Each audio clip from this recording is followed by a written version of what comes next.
Opiate dependency is extremely dangerous. I thought I would just do it once and that would be it. I had never thought I would have an addiction problem in my life.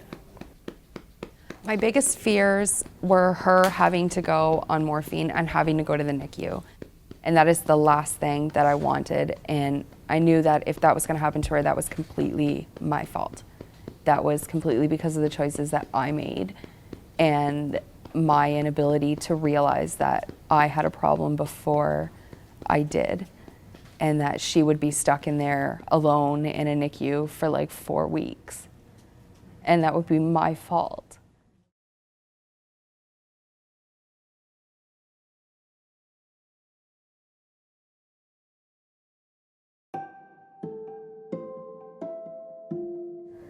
It was October 1st, 2010.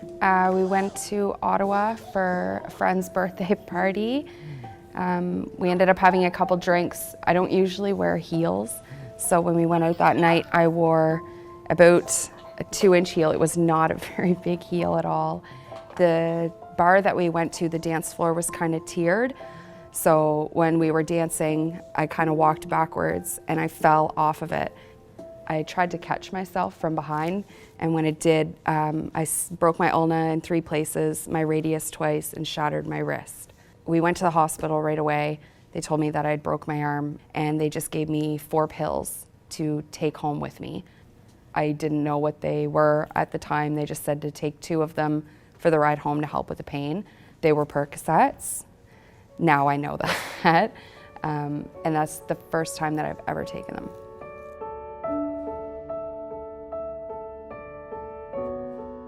Canada seems to be at the center of the opioid crisis. I don't think we'll see a decrease in the opioid epidemic, because it really is an epidemic. We have huge numbers of people in Canada now who are dependent. There probably won't be a decrease in it until we build up social systems and infrastructure that give people alternatives to leading painful lives. We are among the highest users of opioids, of prescription opioids in the world. That's partly a good thing. That's partly because we have universal health care and people have access to physicians, and many people have coverage for medication. Impoverished people can go to a doctor and get a prescription and have the prescription paid for, but they can't get membership at the Y paid for, or physiotherapy or massage therapy paid for. So really, we're a wealthy society which has this wonderful healthcare system, but then the only remedy we have for people is opioids.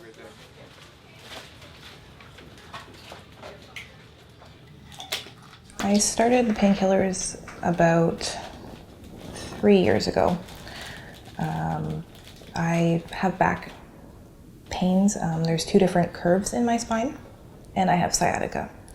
And a friend of mine referred me to a pain specialist. And when I started seeing him, did some x-rays, and then put me on PER-CAPITA. It just made me feel like normal. Just that I could do my everyday activities without being in pain or thinking about the pain, which made it a lot easier.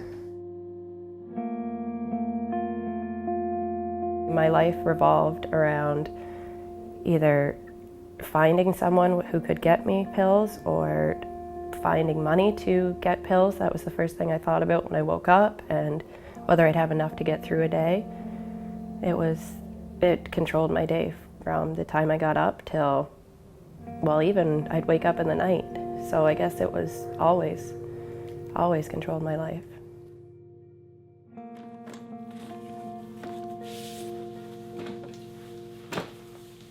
Opioid dependence doesn't just make you addicted, it makes a whole other life for you. I had to relearn simple things like how to fold laundry without being on PER-CAPITAs, how to go to work without being on PER-CAPITAs, how to hold a conversation without being high. And it's hard. It's really hard.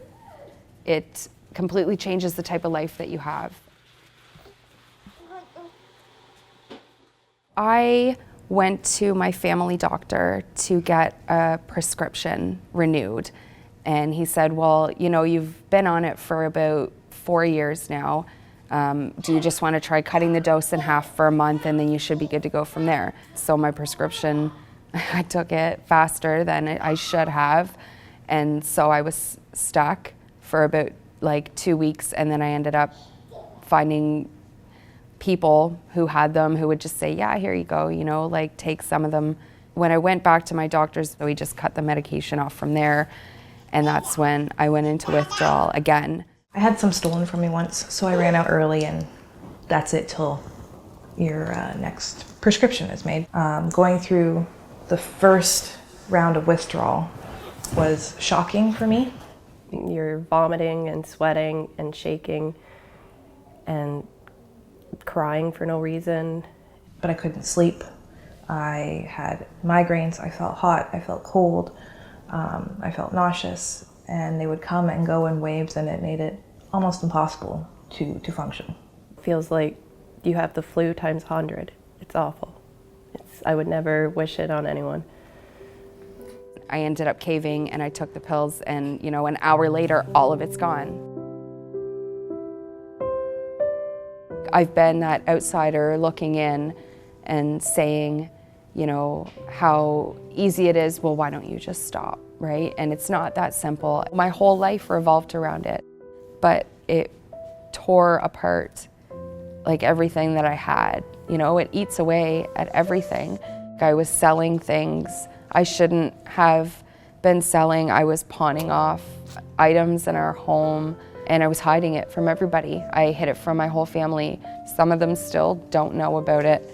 Like, I was taking my paycheck and going to the bank and withdrawing, you know, hundreds of dollars, and I didn't want to be doing it. I remember one time I went and I was crying while I was doing it because I didn't want to, but you're so deep in your withdrawal that you will do anything to get out of it.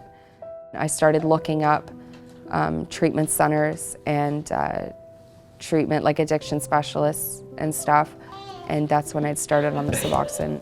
It has done wonders. It's kind of brought me back to who I was in the beginning before all of this started. Aww, baby. Aww, give baby a hug.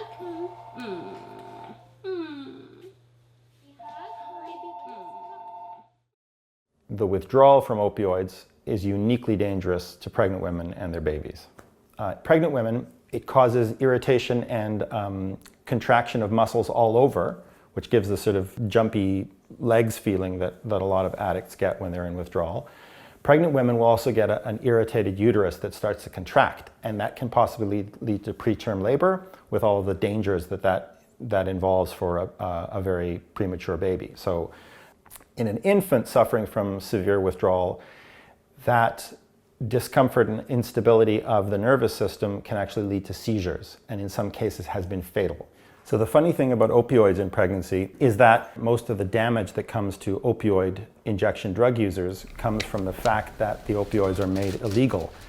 There's nothing that causes birth defects, for example. There's nothing that interferes with the function of the placenta or the health of the mother. So unlike caffeine and tobacco and alcohol and cocaine, which actually cause damage, cause cell damage, they interfere with the placental function, they can cause miscarriage and preterm labor, a safe, measured, regular dose of an opioid will do none of that.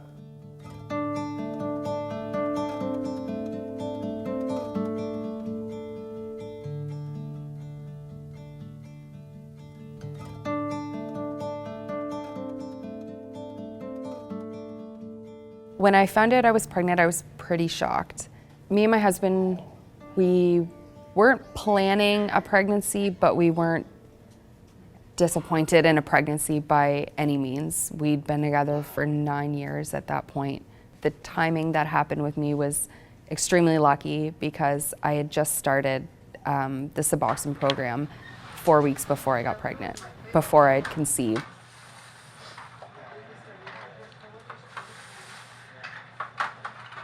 When a woman goes from using illegal drugs on the street, which have contaminants and are injected and are used in dangerous ways, and she's given a safe, regular dose of a pure, medically produced pharmaceutical like methadone or buprenorphine, she's healthy. And most of the women that I see who are on opioid substitution in pregnancy have full-term pregnancies and deliver big, fat, healthy babies. The only problem is that once you cut the umbilical cord, the baby is cut off from its supply. So really, uniquely with opioids, the problem happens after they're born when they no longer get their opioid. A baby going through withdrawal will be irritable, crabby, will cry a lot, will be jittery, it'll have poor control of its motor functions, and it'll be shaking a lot. It will have trouble controlling its temperature, so its temperature will either be too warm or too cold. And it won't feed very well. It will feel nauseated, it won't feel like swallowing, and when it does swallow, it has a much greater tendency to vomit and to have diarrhea, so food doesn't stay in and doesn't nourish the baby. So not only can it suffer from a seizure, but it will also fail. It'll have failure to thrive, it won't be able to absorb nutrition, and it will starve to death if the withdrawal isn't interrupted.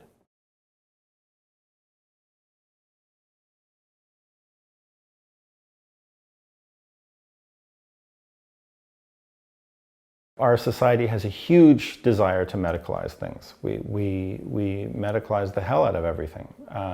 There's a line, and we cross it sometimes, and we need to step back. It's not always a good thing to intervene and to do stuff just because we have the technology. Previous to our rooming in program, the first time we would meet them would be when they presented in labor, and then following delivery, baby would be taken out of the room, separated from mom, put into the special care nursery and monitored there. Moms could come down and see their babies as frequently as they wanted, but typically we've seen a big difference in how often parents were even in the nursery. The environment is not as comfortable. So in the nursery environment, there's lights on 24/7. It's noisy, there's staff coming and going, there's multiple babies in one room, and monitors going off, and nurses doing activities, which is very loud. And if they're in an isolette, you can't just pick them up. It makes you feel like you're not the mother, or I guess the father, and either way it just makes you feel like you're just somebody there looking at a baby, and that's not even yours.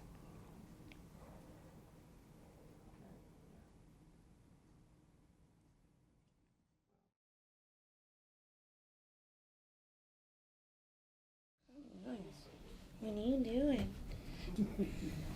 Look at you.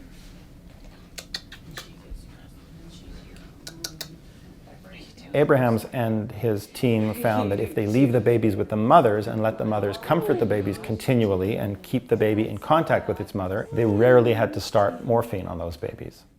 When they're experiencing neonatal abstinence, there's a lot happening. Their brain is overworked, it's firing fast. When babies room in with their moms, they're in private rooms where we can modify the environment. We can pull the curtains, pull the blinds, we can have decreased lighting, we can have decreased noise. There's less people coming in and out. The nurses are there if you need them, but you're the one that's looking after the baby, and you can hold her, and you're the one changing on her, and you're not constantly being watched by somebody. It's a big change. It's great. One of the most wonderful things for all babies, and especially for this population, is skin to skin. So baby just in a diaper, skin to skin with mom or the support person, and that is so soothing. The power of human contact is nowhere as important as in the mother and child bond right after birth. Just before Kingston General Hospital switched from immediately putting opioid-dependent babies into the NICU, 80% of those babies would experience severe enough withdrawal that they had to be started on morphine. Immediately upon introducing rooming in, that number dropped, the number of babies requiring morphine dropped to 20%. I can't remember the last baby who needed to be switched down to NICU and given morphine.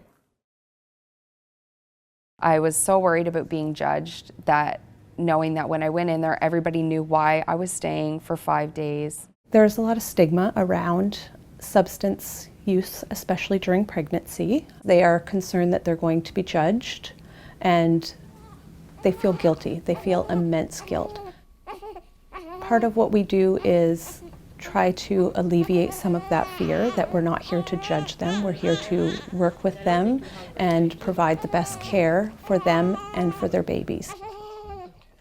It definitely helps your confidence level because you're doing it yourself and that's your child, so you are primarily in charge of taking care of your child, so it makes you feel like a mother this time, not like somebody that's just there to look at a baby.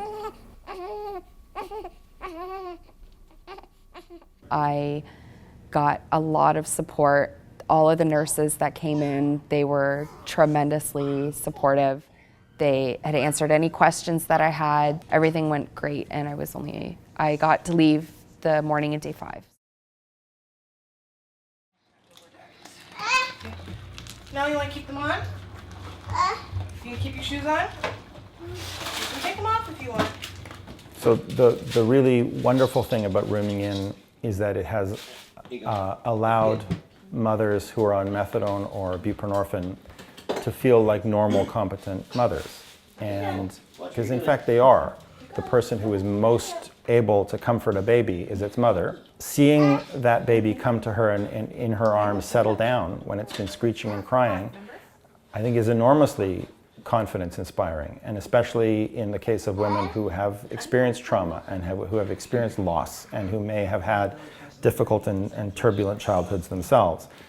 Addicts are told that they're bad, wicked, lazy, selfish, inconsiderate people who are just engaging in a fun habit without caring about the effects that it has on other people, which is not the case. That's not what addiction is. Addiction is a loss of choice, and it's terribly frightening and disempowering just to be an addict. To also have the police, the courts, doctors, nurses, the emergency room, psychologists tell you that you're also a bad person and lazy and should just pull up your socks and stop makes you feel also like an idiot, like a worthless idiot, because you can't help yourself. So being in the hospital and being told, we understand you have a medical condition, it's called addiction, you can't help it, your baby is going to need special care after, and we're here to make sure that the baby gets the special care. I think that's amazingly empowering. It doesn't take any special training to let babies room in with their mothers. It takes less staff, it takes less technology, it takes less hospital space for less time, and the babies do better. So this is a program which is easier to do, cheaper, and has better effects. There's no reason not to do it.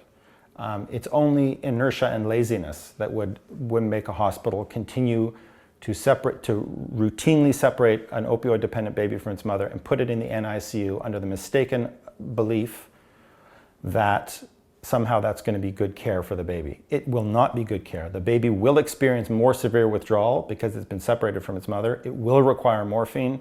It will stay in the hospital for several weeks. If those hospitals really are concerned about diminishing healthcare budgets, they should leave the baby with its mother, give her a private room. She'll be out of there with her baby in 5 days, and everybody will be better off. Yeah, your peekaboo book?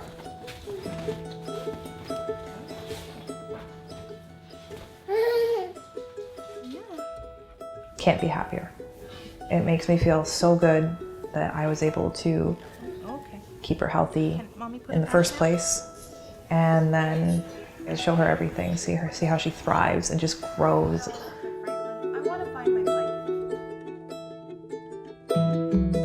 Having her has changed literally every single part of my life. They're all meeting their milestones. They're all active and smart. You wouldn't even know they were born on methadone. They're just like any other baby, any other kid.